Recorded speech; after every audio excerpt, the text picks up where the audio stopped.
Acquis en 2001 par le Conservatoire du Littoral, le site des Vieux Salins de Hyères constitue une vaste zone humide protégée de 365 hectares. Situé entre la Londe-les-Morts et le village des Salins à Hyères, ces anciens dispositifs saliniers favorisent aujourd'hui l'habitat et la nidification de nombreuses espèces. Mais cet espace naturel, à la biodiversité remarquable, fait face à de nombreuses menaces.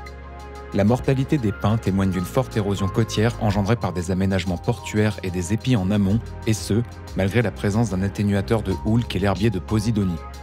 À terme, cette érosion pourrait entraîner la détérioration des ouvrages hydrauliques et notamment le canal d'alimentation du site, ce qui mènerait à la submersion des étangs et du village des Vieux Salins. Donc là, on avait 3 km d'un littoral qui était toujours à peu près vierge d'urbanisation. On avait une érosion qui était assez forte, mais malgré tout, peut-être moins importante qu'on peut l'avoir sur d'autres façades littorales de la France, mais une érosion malgré tout qui se matérialisait depuis les années 50. Les enrochements mis en place par l'ancien propriétaire du site pour contrer cette érosion ont décalé et amplifié le phénomène plus à l'ouest.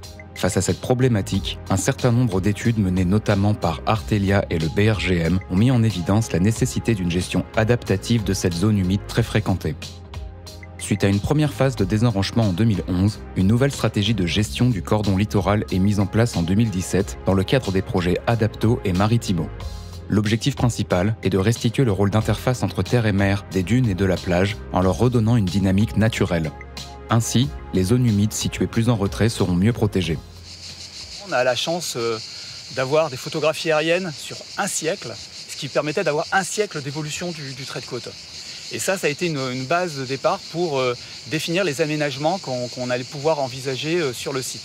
Alors ils sont de 3 ordres. D'abord, on renforce le littoral. On a pu apporter des matériaux appartenant au littoral pour reconstituer des pseudo-petites dunes côtières littorales méditerranéennes. Le deuxième, c'est le désenrochement qui est emblématique sur le projet Adapto. Donc sur près de 600 mètres, on a désenroché le littoral et on a pu relancer la dynamique sédimentaire à l'occasion des houles. Et troisième point également du projet, c'était pour le futur, prévenir les submersions marines. Et donc, pour protéger également le village des Salins, il y a eu une digue qui est située en arrière du canal de ceinture, a été exhaustée jusqu'à 2 mètres, 2,50 m NGF. Pour faciliter la reconstitution du cordon dunaire, un réaménagement progressif des structures d'accueil du public est entrepris. La mise en place de ganivelles pour éviter le piétinement et favoriser la revégétalisation en est un bon exemple. Les résultats de ce nouveau mode de gestion s'avèrent positifs et rapidement visibles.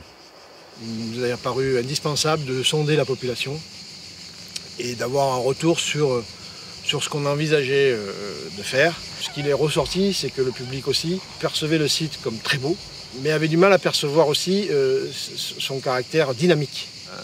Nous avons mobilisé un acteur un peu spécialisé en matière de sensibilisation à l'environnement, qui est le CPIE local, et qui a pu, lui, développer tout un programme pédagogique. Le site des Vieux Salins d'Hyères constitue un exemple concluant en termes de gestion souple et d'anticipation des risques. Sur les zones érodées, le réengraissement de la plage s'est rapidement effectué et le littoral se montre désormais plus résistant. D'un point de vue économique, les études menées par Adapto démontrent également que la réalisation de ces travaux s'est avérée moins coûteuse que l'entretien des anciens aménagements.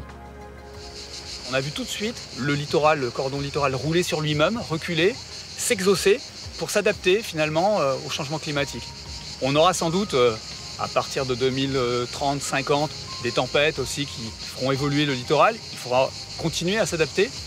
À l'issue des actions menées par le Conservatoire du Littoral, une étude de suivi de la flore montre également que la biodiversité caractéristique des habitats des dunes embryonnaires s'est aujourd'hui réimplantée. Quant à l'étang de l'Anglais, les prévisions s'accordent à dire qu'il sera un jour de nouveau lié à la mer, ce qui ne représente aucune menace pour la biodiversité et les paysages. La démarche Adapto, c'est pas fixer les choses. Le littoral va encore évoluer. Donc par exemple, on a mis en place un sentier du littoral contournant une zone qui va s'effacer progressivement avec le temps.